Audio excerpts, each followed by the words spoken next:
ഈ ഒരു വീഡിയോ തട്ടിമാറ്റി പോകരുത് കേട്ടോ. പുറലോകം അറിയപ്പെടാതെ എത്രയോ മക്കൾ ഈ ലോകത്തുണ്ടാവൂലേ.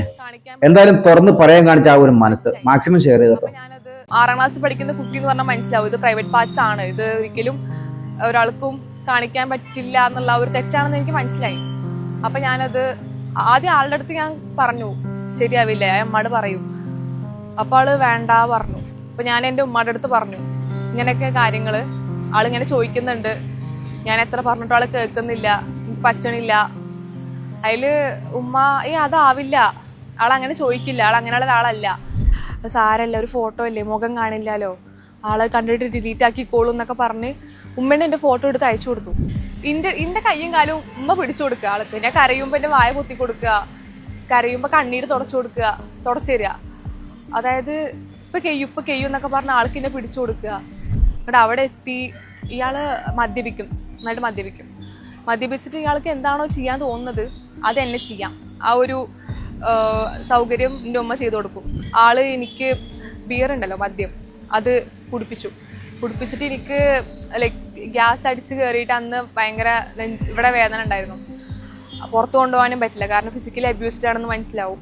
പിന്നെ മൈനറാണ്, ആ പ്രശ്നമാവും. എൻ്റെ ഏട്ടനെ മാറ്റും, പുറത്ത് സാധനം വാങ്ങാൻ പറഞ്ഞേക്കും.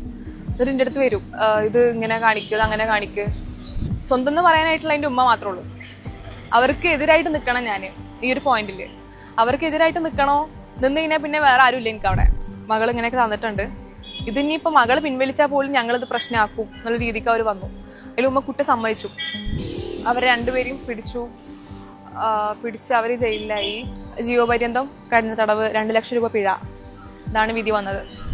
എന്താ പറയുക, ഞാൻ സഫർ ചെയ്യുന്ന സമയത്ത് ഇത് പറഞ്ഞുതരാനോ അല്ലെങ്കിൽ ഹെൽപ്പ് ചെയ്യാനോ മെന്റലി ഷെയർ ചെയ്യാൻ പറ്റിയ ആരും ഉണ്ടായിരുന്നില്ല. അപ്പൊ അങ്ങനെ വല്ല കുട്ടികളുണ്ടെന്നുണ്ടെങ്കിൽ അവരെ ഹെൽപ്പ് ചെയ്യാന്നുള്ള ഒരാഗ്രഹം. എന്നൊന്നും വിളിക്കണ്ട കേട്ടോ, എന്നെ പ്രസവിച്ച ഒരു സ്ത്രീ, അത്രയും മാത്രം പറഞ്ഞു. സത്യം പറഞ്ഞാൽ കേട്ടിട്ട് പോലും ശ്വാസം മുട്ടും കേട്ടോ. പൊന്നുമോളെ, നീ ഇതെങ്ങനെ തരണം ചെയ്തുല്ലേ. ഇനിയും ഉമ്മ എന്ന പരിശുദ്ധ നാമം കൊണ്ട് വിശേഷിപ്പിക്കില്ലേ ആ ഒരു പന്നിയുടെ മോളെ. എങ്ങനെ സ്വന്തം മകളെയൊക്കെ ഇങ്ങനെ കൂട്ടിക്കൊടുക്കാൻ പറ്റുന്നല്ലേ. അതുപോലെ തന്നെ ഇതേപോലെ തന്നെ എത്രയോ മക്കൾ ഈ ലോകത്തോട് വിളിച്ചു പറയാൻ പറ്റാതെ നീറ് ജീവിക്കുന്ന പെൺകുട്ടികൾ ഉണ്ടാവൂലേ. എന്തായാലും ഇത് തുറന്നു പറയാൻ കാണിച്ച ഒരു മനസ്സിന് നമ്മൾ അംഗീകരിച്ച് കൊടുത്തേ പറ്റുള്ളൂ കേട്ടോ. ഇവിടുത്തെ നിയമപാലകരോടാണ് ആ ഒരു കാപാലികന്മാർക്ക് കിട്ടാവുന്നതിൽ വെച്ച് അങ്ങേയറ്റത്തെ ശിക്ഷ തന്നെ വാങ്ങിക്കൊടുക്കണം കേട്ടോ. മേടിച്ച് കൊടുക്കുക തന്നെ ചെയ്യണം കേട്ടോ.